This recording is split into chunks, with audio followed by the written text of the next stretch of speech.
This is Jonan, and I have a question for Kalpana. Please go.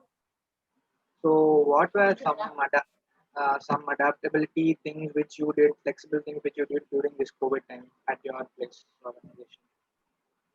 What are some of the adaptability I'm personally doing, or my organization? Your organization as such. Okay. So, like I explained in my initial talk itself, see, as soon as we realize that this is going to hit, this is going to be big, and we need to immediately start taking some actions. I think the first thing, which not only my organization, but every organization did, was to quickly ensure that all the employees are given the infrastructure to work from home. We had no two thoughts about it. We still don't have two thoughts about it. We are continuing to ensure that this is going to be our new normal. But when you start having the employees work from home, you have to now imagine a world just like you are doing now. You would have in a normal circumstance. Gayatri last year should have been in the the vibrant environment of your Bhavishya forum. And there would have been so many of you, hundreds of people participating. That will not happen. So you reinvented how you are going to connect, how you're going to engage with each other, how you're going to engage with other participants. It's the same thing which we adapted ourselves to. You cannot call people for training into the classrooms. So you quickly start putting your material on LMS, and you know that when people are doing self-learning, then your day-long programs will not work. So we quickly created bite-sized material for people to learn. We started creating webinars for people to learn. 1 hour webinar. Our specialists started taking these webinars. We needed to connect with the customers very quickly. And it was just not happening. You couldn't travel, right? And the customers were also varied. They were not inviting you to travel. So we started doing customer webinars, and that became a big hit. And that became a big hit across the globe. We started talking about our new discoveries, our new innovations, the new productivity which our equipment was giving to the customer. All of that started. I think the most delightful thing was that everybody adapted to digitalization. Like, somebody jokingly said that COVID has been the biggest chief digital officer. Whichever organization was on a journey of digitalization, it got amped up so much. I think 9 years of journey we just covered in these 9 months. And same thing happened with my organization. Everybody got onto the remote bandwagon, helping our customers remotely.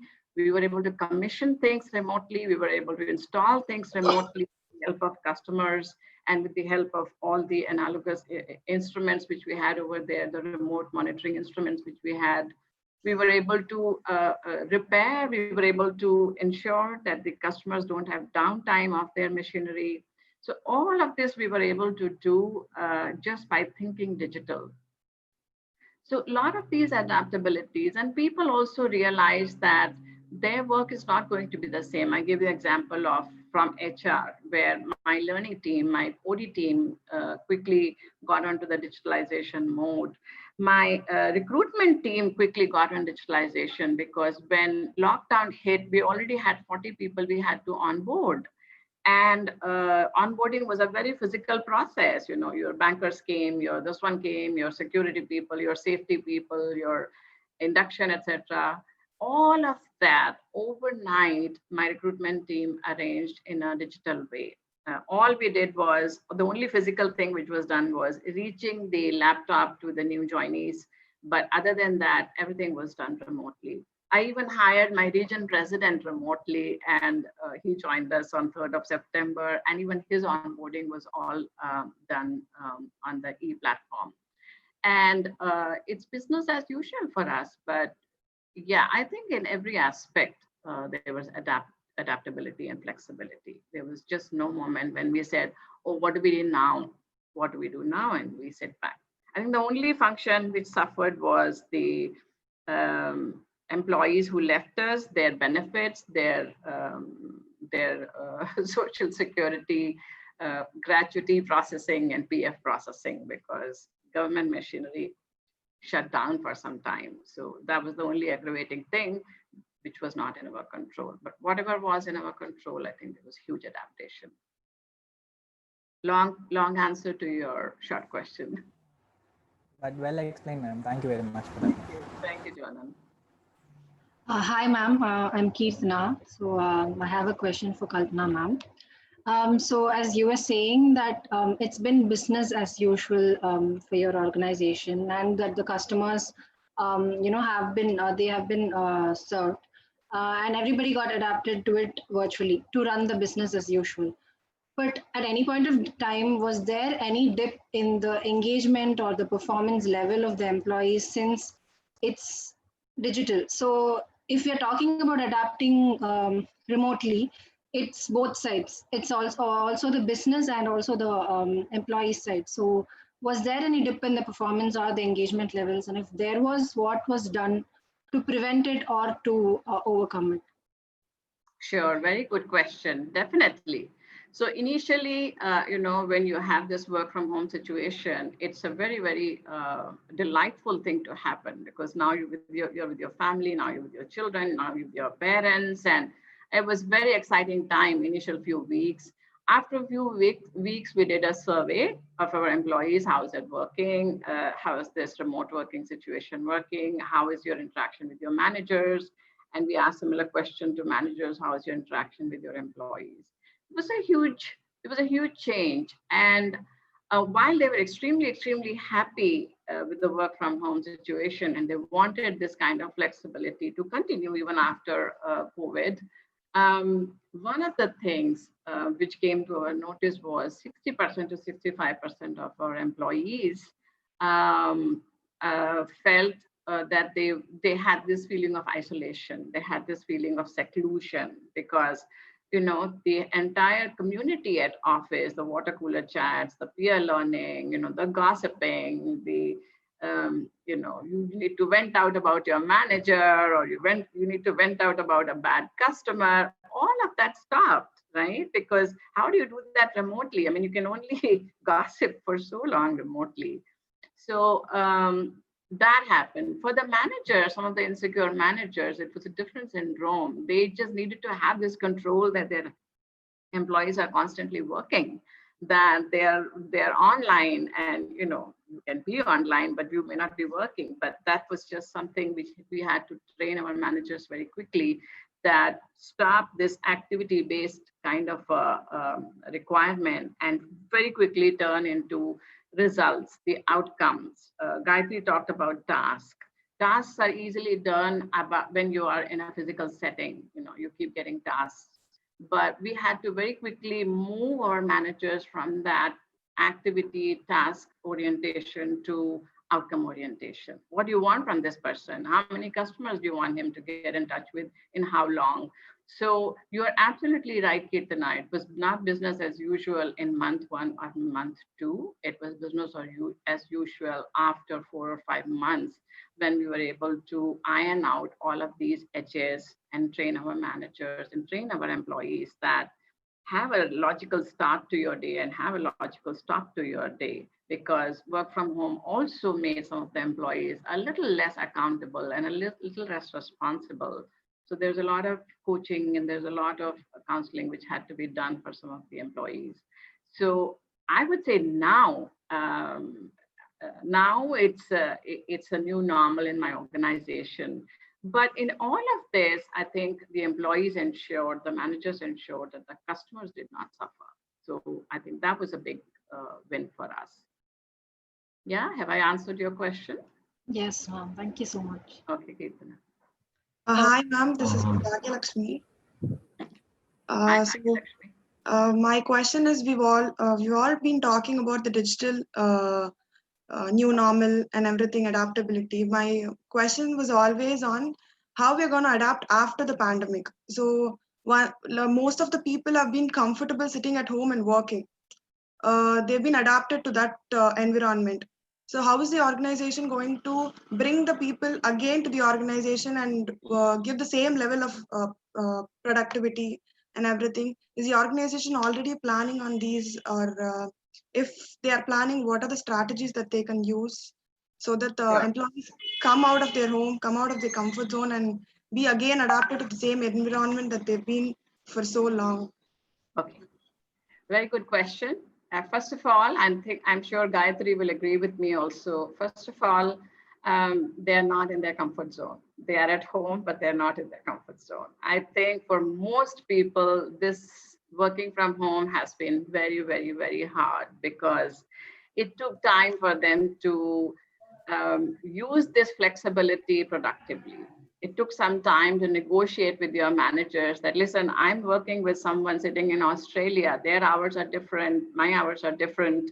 And can I just align my work day to Australia so that I can be with my stakeholder in real time? So this was not a comfort zone. This was a very difficult zone for most employees. It's a very difficult zone for some of our women employees because now they were supposed to work productively. Now they were supposed to look after the child. Now they were supposed to cook hot food for their family and husband and mother-in-law, so many of our women employees actually started dropping off because they just couldn't cope. So it's not, work from home is not a piece of cake. Work from home is a very, very challenging because it's built on trust, it's built on accountability, and it's built on autonomy. Just like your gig economy people, you give them a contract, you give them your assignment, and then they bring it back to you when you have committed that by such and so time, I'll bring it back to you. You bring it back to the customer.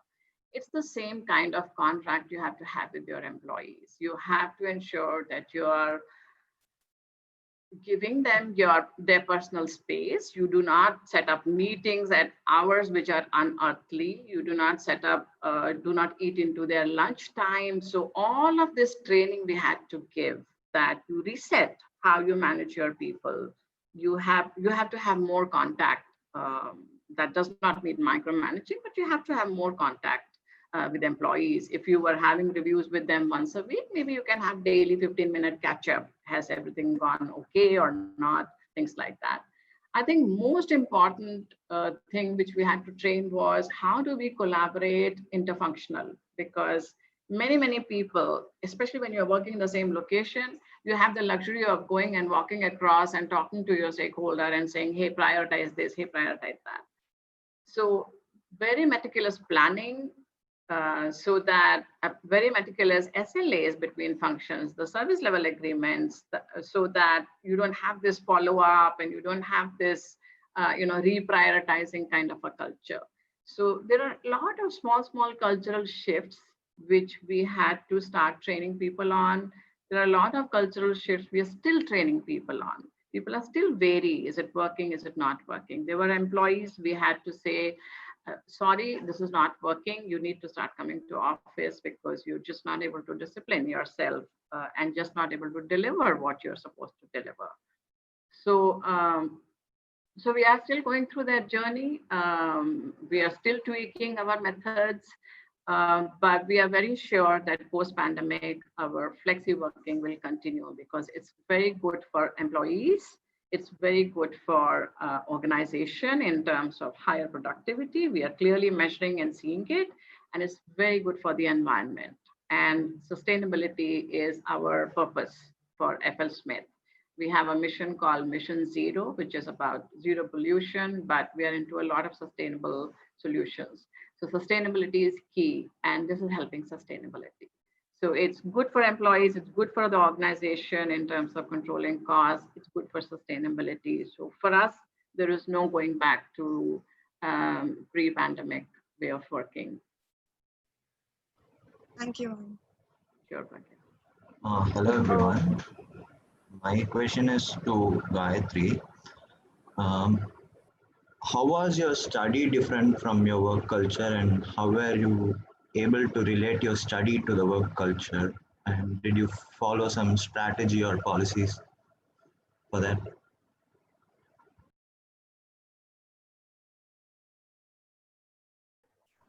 Akka, I guess you're on mute. You're on mute, Gayatri. You all have this in-class assignment. You remember? Suddenly one day they'll come, and our HOD's in-class assignment used to be the scariest for me. And Ruby ma'am used to give a lot of work on in-class assignments. Okay. So similarly, any immediate task, they are saying you have to prepare an Excel sheet on such a report or a PPT, or you want to conduct an event or something. They'll tell it on spot. So I used to think this is like an in-class assignment, and I have only particular time and I need to finish it. So that's a mindset I used to use. Whatever I studied, where it helped was in preparing a presentation. My boss or my head of the department or CHRO will just tell me, this is what I'm thinking in mind. This is my vision for the HR team of 500, 400 people, and all that they'll tell.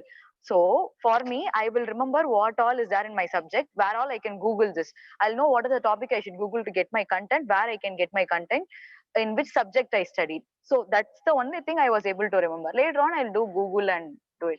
Basically, I'll know which way to go and search what they're asking for. So that's how it helped. Third thing which helped is my network of friends, honestly.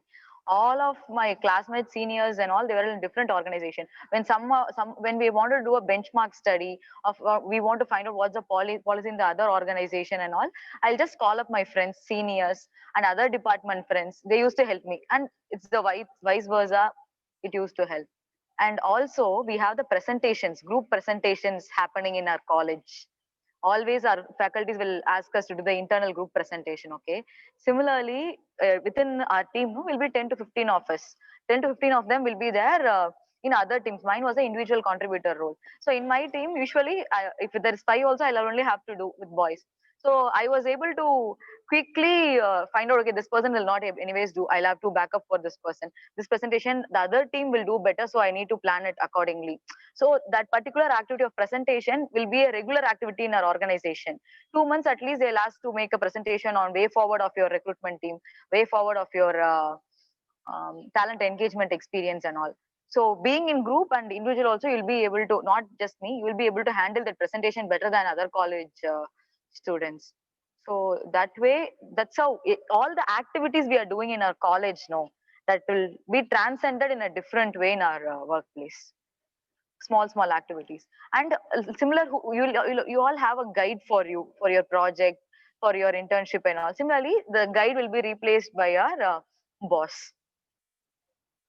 So that's how it worked between office and college for me. So everything here will be replaced by someone, and same activity will keep happening for first 2 to 3 years. That's what happened in my case. Okay, thank you.